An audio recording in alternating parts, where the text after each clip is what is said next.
A $75,000 bill stabbed through my mailbox like a knife, demanding I pay for a party I was never meant to see. My family threw my father's 65th birthday in a Chicago penthouse, chandeliers glittering, champagne flowing, their laughter echoing while I stood 200 miles away, alone, uninvited, erased. They didn't just forget me, they carved me out, like a stain on their perfect legacy. My mother's note, cold as ice, read, "Pay your share, even if you weren't there." My share? For a night where my name was poison, my existence a shame? They celebrated my brother's triumphs, my mother's saintly causes, but me? I was the failure, the shadow they buried. The betrayal burned, a wound that bled rage and despair. But from that ashes, I rose. I'm Avery Quinn. I'm 34 years old. And I'm not the broken piece they discarded. Let me show you who I really am. The wound from that $75,000 bill still bled, but it wasn't just the money, it was the silence that cut deeper. My family didn't just erase me from their Chicago penthouse party, they buried me under their assumptions. To them, I was a 34-year-old nobody, chained to a cubicle, punching numbers as a low-rent accountant in some forgettable office 10 miles from downtown. My father, Edward, a retired Air Force colonel, would scoff, "She's wasting her potential." My mother, Margaret, the charity queen, sighed, "At least she's stable." My brother, Ethan, the hotshot finance lawyer, didn't even bother with words, just a pitying glance, like I was a smudge on his polished resume. They never asked what I did. Never cared. If they had, they'd know their failure was a lie. I'm Avery Quinn, Deputy Director of the FBI's Shadow Cell, a unit so classified it doesn't exist on any org chart. While they thought I was crunching spreadsheets, I was 8,000 miles away, orchestrating a sting in Bogota that dismantled a cartel smuggling military-grade weapons through Panama. My team took down safe houses, dodged gunfire, saved 17 hostages, all before breakfast. That was my Tuesday. But at home, I was still the daughter who didn't measure up. 3 years of missed Thanksgivings, no Christmas cards, just their silence piling up like unpaid bills. The pain wasn't just being ignored, it was knowing they'd rather believe a lie than see me. Last week, I sat in my Chicago apartment, rain hammering the windows, my laptop glowing with encrypted shadow cell intel. A burner phone buzzed. "Quinn, we've got a lead on Damian Holt, my partner, Miles Carter," said, his voice tight. Holt, the ghost who nearly destroyed me 7 years ago in a botched op in Miami. Back then, I took the fall to protect an informant, lost my reputation, and my family never asked why. "He's moving through Chicago's ports," Miles continued. "You in?" I stared at a photo on my desk, me at 25, smiling with Edward, Margaret, and Ethan, back when they still called me Avies. The frame was cracked now, like my trust. "I'm in," I said, voice like steel. They thought I was nothing. They were about to learn how wrong they were. The sting of my family's betrayal still seared my chest, their $75,000 bill a scar I couldn't ignore. But the fire it lit pushed me forward, not back. I wasn't just the nobody they painted me as, a low-rent accountant lost in Chicago's sprawl. I was Avery Quinn, Deputy Director of the FBI's Shadow Cell, a truth they'd never bothered to uncover. Miles Carter's call about Damian Holt's Chicago port operation echoed in my head, but before I could chase that ghost, I had to face another battle, my family's annual reunion. Ethan's text arrived like a summons, not an invitation. "Quinn Farm, Saturday, 6 p.m. don't skip it." No warmth, no questions, just the expectation I'd show up and play the role of the invisible daughter. I gripped my cracked photo frame, me, Edward, Margaret, and Ethan, frozen in a 10-year-old lie, and decided to go. Not for them, but to look them in the eye and remind myself who I'd become. The Quinn family farm, 30 miles west of Chicago, was a picture of Americana, rolling fields, a weathered red barn, string lights glowing against the dusk. But the warmth was a facade. Inside the sprawling farmhouse, relatives buzzed, cousins, aunts, uncles, swapping stories over craft beer and cornbread. Margaret, radiant in her tailored blazer, held court, boasting about her latest fundraiser that built a school in Kenya. Edward, his Air Force medals pinned proudly, recounted old missions, his voice booming like a drill sergeant's. Ethan, in a crisp suit, charmed the room with tales of his firm's latest billion-dollar deal. And me? They shuffled me to a wobbly card table in the corner, next to a sticky-fingered 6-year-old who spilled apple juice on my jeans. "You still doing that accounting thing?" an aunt asked, her tone dripping with pity. I forced a smile. "Yeah, numbers. Thrilling." No one pressed further. No one cared. The dismissal stung like a fresh wound. I'd spent years dodging bullets in Bogota, but here, I was less than a footnote.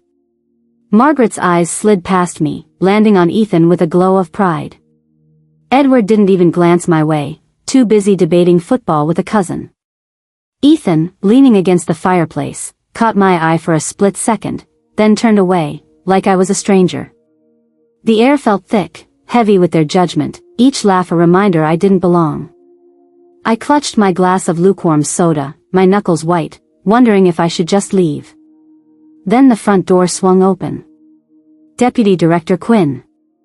Miles Carter's voice sliced through the chatter like a gunshot. He stood in the doorway, his FBI windbreaker catching the light, his dark eyes scanning the room until they locked on me. The farmhouse went silent. Ethan's beer bottle froze halfway to his lips. Margaret's wineglass tilted, nearly spilling. Edward's jaw tightened, his medals glinting as he straightened. "Miles," I said, standing, my voice steady despite the pounding in my chest. "What's the situation?" He stepped forward, ignoring the stunned faces. "Holt's moving faster than we thought. Port intel's hot. We need you now." A cousin whispered, "FBI?" An uncle muttered, "Deputy Director?" For the first time in years, my family saw me, not the failure, not the shadow, but the woman who'd outranked their expectations. I met Margaret's wide eyes, then Edward's stunned stare. "I'll be there," I told Miles, my voice like iron. The room stayed frozen as I walked out, their silence louder than any apology they'd never offer. The echo of Miles Carter's voice, "Deputy Director Quinn," still rang in my ears as I left the Quinn family farm, the sting of my family's stunned silence sharper than any blade.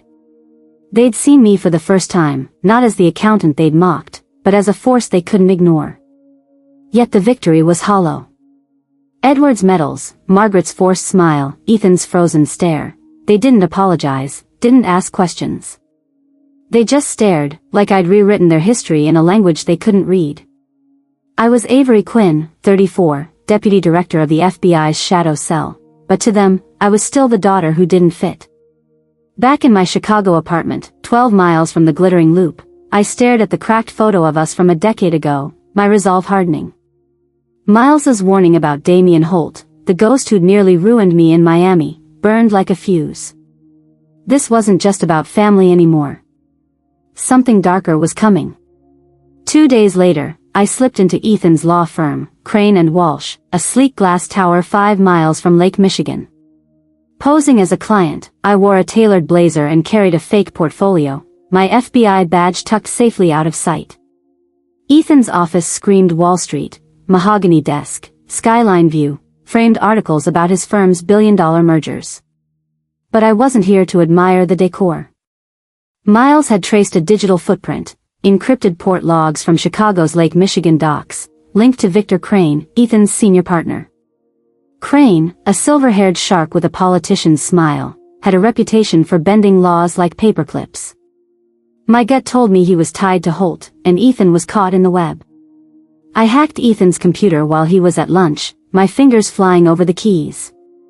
Buried in a locked folder labeled offshore accounts were files that stopped my heart, shipping manifests with unverified containers, wire transfers to shell companies in the Caymans, and a single email from Crane.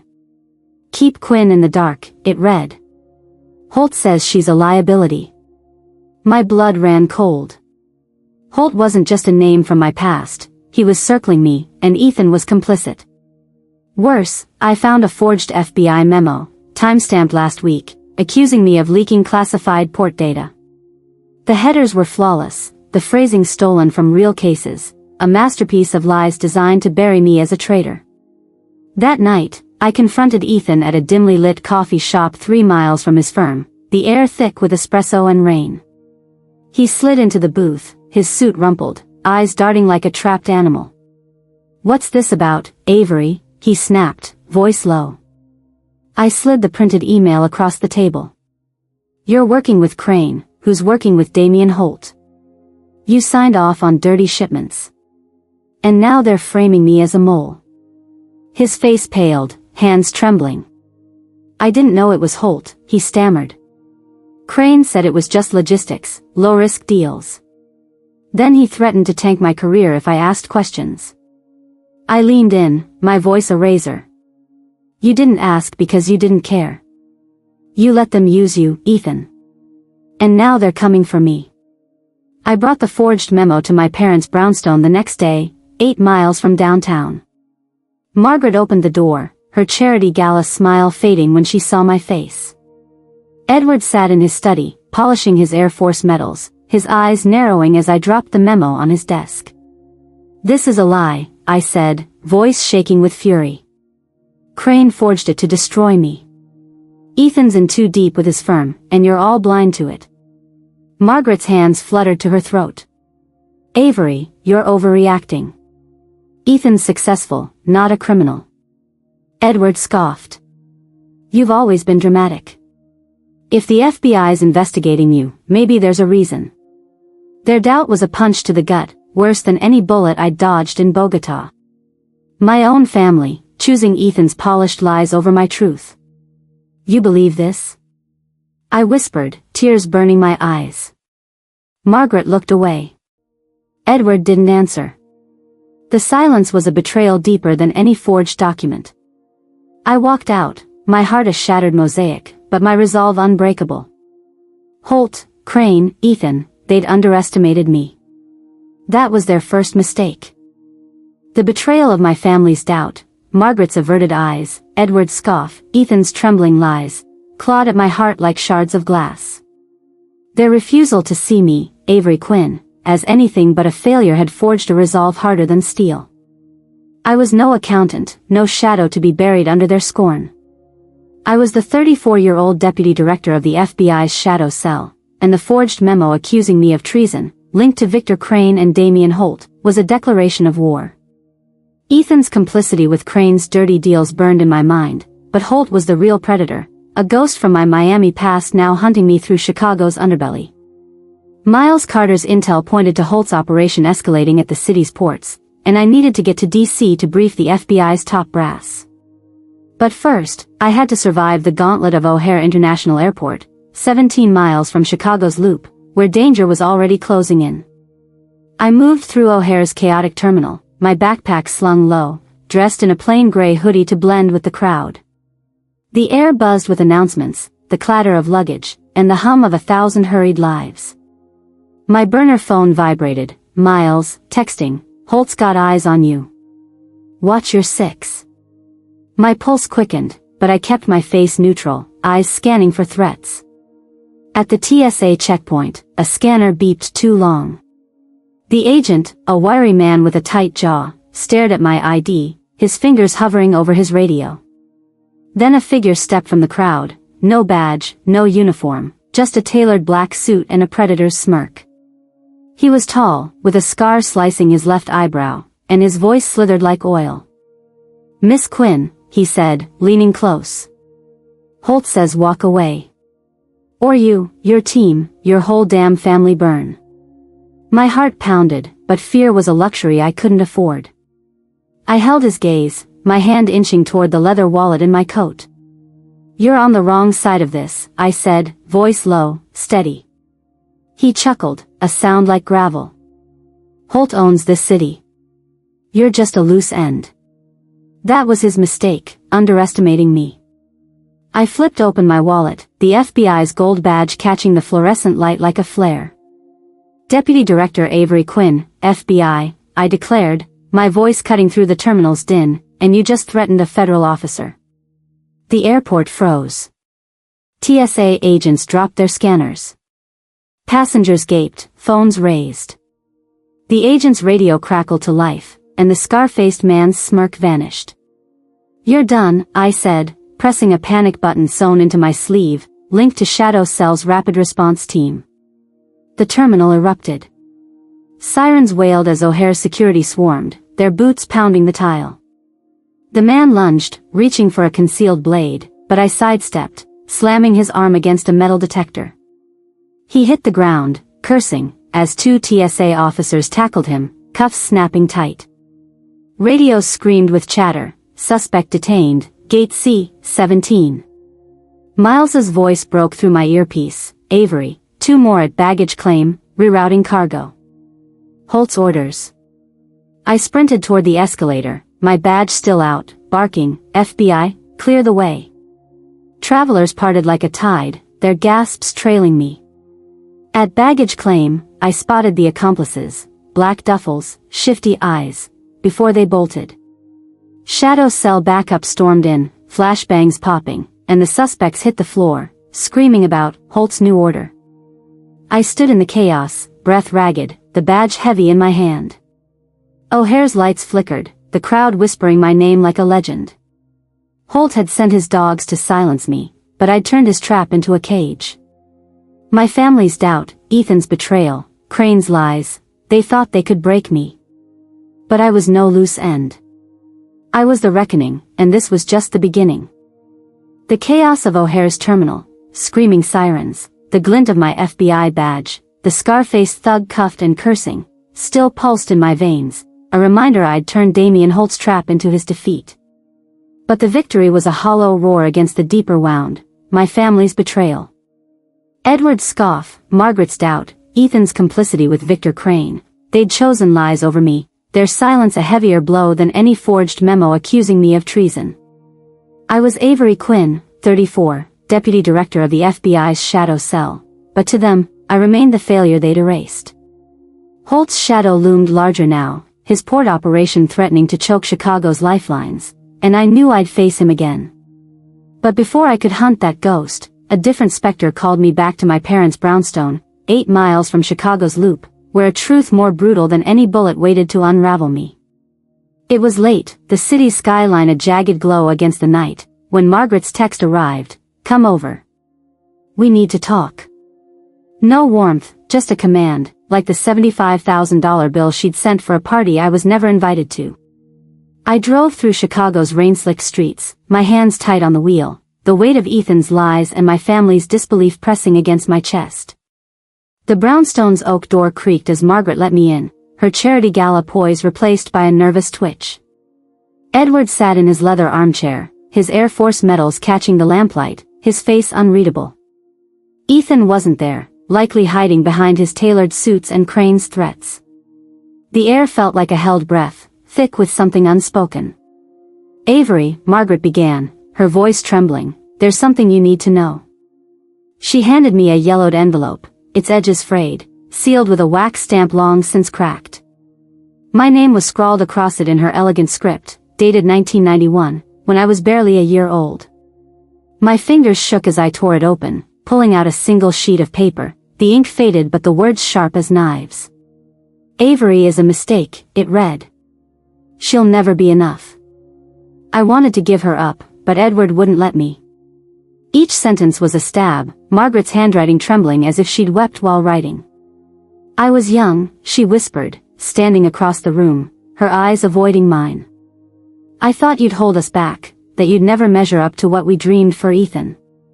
The room spun, the letter a grenade exploding in my heart.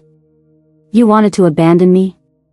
I choked out, my voice raw, tears burning my eyes. "You wrote this while I was a baby, and you've spent 34 years proving it." Margaret clutched her necklace, her face crumpling. "I was wrong, Avery.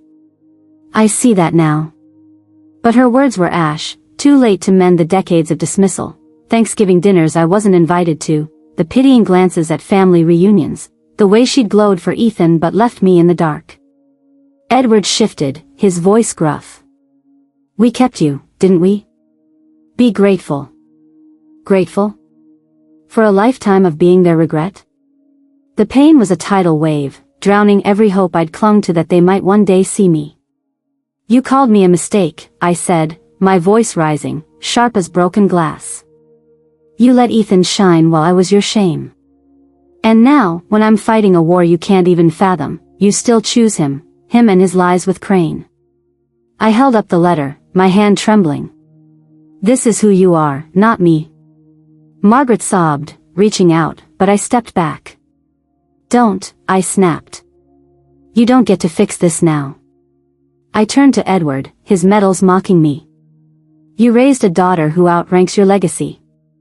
Deal with it. The letter fell to the floor as I walked out, the brownstone's door slamming behind me, its echo a final severing. Holt's schemes, Crane's betrayal, Ethan's cowardice, they were battles I could fight. But this wound, this truth that my own mother had wanted me gone, was a scar I'd carry forever. Yet in its pain, I found fire. I wasn't their mistake. I was their reckoning, and I'd prove it. The weight of Margaret's letter, Avery is a mistake, hung like a noose around my heart, its words a wound that bled deeper than any betrayal I'd faced. My family's rejection, from the $75,000 bill to their doubt over Victor Crane's forged memo, had tried to break me. But I was Avery Quinn, 34, Deputy Director of the FBI's Shadow Cell, forged in fire, not ashes. The chaos at O'Hare, where I'd stared down Damian Holt's thug and flashed my badge, proved I was no one's loose end.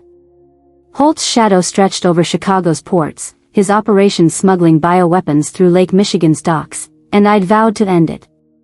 Margaret's confession had shattered my hope for her love, but it lit a fiercer resolve. I'd dismantle Holt's empire, not for her, not for Edward's approval, but for the truth I carried.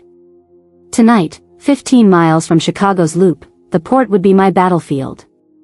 Miles Carter's intel had pinpointed Holt's final move, a midnight shipment at Pier 12, where he and Crane would oversee a container of chemical warheads.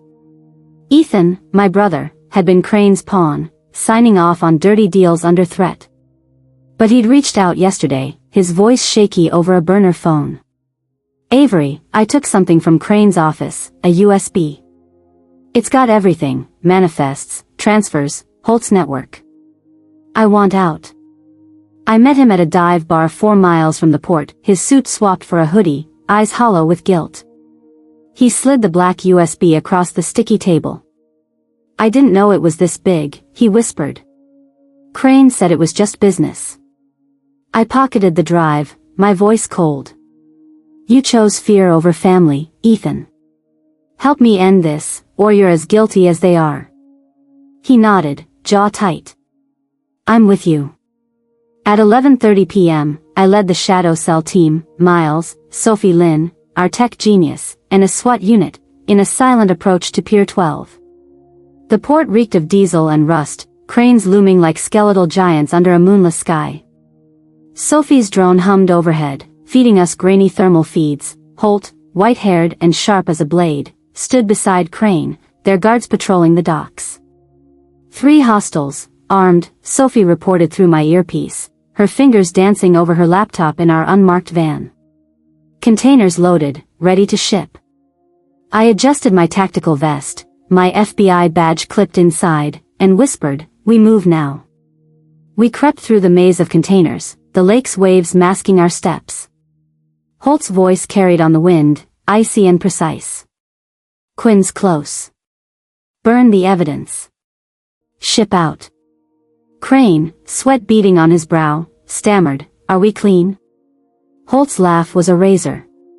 "She's a gnat. We're untouchable." I signaled Miles, and SWAT fanned out, shadows in the dark.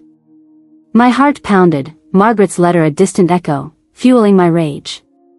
I stepped into the open, gun raised. FBI. Hands up, Holt. His eyes locked on mine, a predator sizing up prey. "You're persistent, Quinn," he sneered. "But you're out of your league." Gunfire erupted, bullets pinging off steel. I dove behind a container, returning fire, my shots precise. Miles tackled a guard, while Sophie's drone dropped a flashbang, blinding Crane's men. Ethan, against my orders, had followed us, his face pale but determined. "Avery," he yelled, tossing me a smoke grenade from the van. I pulled the pin, cloaking the pier in haze. Holt sprinted for the ship's gangway, but SWAT was faster, a net of agents closing in. I chased Crane, tackling him against a crate, his polished shoes slipping in the muck. "It's over," I growled, cuffs snapping on his wrists. "Holt's ledger, your deals, all on that USB. You're done." He spat, "You'll never stop him." Holt stumbled under a hail of flashbangs, his empire crumbling as SWAT dragged him down. I stood over him, my gun steady. "I'm not a gnat," I said, voice like iron. "I'm the one who broke your machine." The port fell silent, the container seized, its warhead secured. Ethan met my gaze, his hands shaking but his eyes clear. For the first time, he saw me, not as a failure, but as a force. The pain of Margaret's letter lingered, but this victory was mine. Holt and Crane were in cuffs, and I was steps from justice. The cuffs on Damian Holt's wrists and Victor Crane's defeated slump at Pier 12 were a victory carved from the ashes of my pain. Margaret's letter, "Avery is a mistake," had torn my heart open, but it fueled a fire that burned through Holt's empire. The $75,000 bill, Ethan's complicity, the forged memo branding me a traitor, the O'Hare ambush, each wound had forged me, Avery Quinn, 34, deputy director of the FBI's shadow cell, into a force my family could no longer deny. Ethan's USB, packed with Holt's ledgers, had cracked the case wide open, exposing a bioweapon smuggling ring that threatened Chicago's ports. But the fight wasn't over. Holt's network reached deeper, into the veins of national security, and I needed to bring the truth to Washington, D.C., 700 miles from Chicago's loop. The Senate Oversight Committee awaited, and with it, a chance to rewrite my story. The hearing room in the Hart Senate office building was a fortress of cold marble and harsh fluorescent light, the air thick with the weight of power. Senators in tailored suits stared down from their elevated bench, their faces a mask of skepticism. I sat at the witness table, my black blazer crisp, my FBI badge pinned beneath my lapel like a silent vow. Across the room, Margaret clutched Edward's hand, her knuckles white, her charity gala poise gone. Ethan sat behind them, his eyes fixed on me, no longer the polished lawyer but a man humbled by his own reckoning. The gallery buzzed with reporters, their cameras flashing like vultures circling. Senator Grayson, a grizzled veteran, leaned into his microphone, his voice a blade. "Deputy Director Quinn, your record is checkered, Miami, 2018, a near indictment. Why should we trust you now?" I didn't flinch. "I'm not here for trust," I said, my voice steady, resonant. "I'm here with proof." Sophie Lynn's tablet, prepped with the USB's data, cast drone footage onto the room's screens. Holt at Pier 12, his voice chilling. "Quinn's close. Burn the evidence." Crane's panicked reply followed, "Containers gone tonight." I clicked through port logs, wire transfers, shell companies, all traced to Holt's syndicate, cross-referenced with Crane's firm. "This isn't a single crime," I continued, my gaze sweeping the senators. "It's a systemic flaw. Our ports lack oversight, no audits, no sunlight. I propose a civilian board, rotating clearance, to stop this from happening again." The room went still, the senators' pens frozen. Grayson's eyes narrowed, but he nodded. "Bold, Quinn. We'll consider it." The gavel struck, adjourning the session, but the real moment came outside the chamber. Cameras swarmed as I stepped into the hall, my breath catching when Margaret broke through the crowd. Her arms wrapped around me, trembling, her voice a broken whisper. "Avery, I was blind. I saw the daughter I wanted, not the one I had." Tears streaked her face, and for the first time, I felt her love, raw and real. Edward approached, his Air Force medals glinting, and pressed his old service badge into my palm, its edges worn smooth. "You've outshone us all," he said, his voice thick. "I'm proud, kid." Ethan took my hand, his grip firm, no words needed, just a nod that said he'd walk beside me now, not ahead.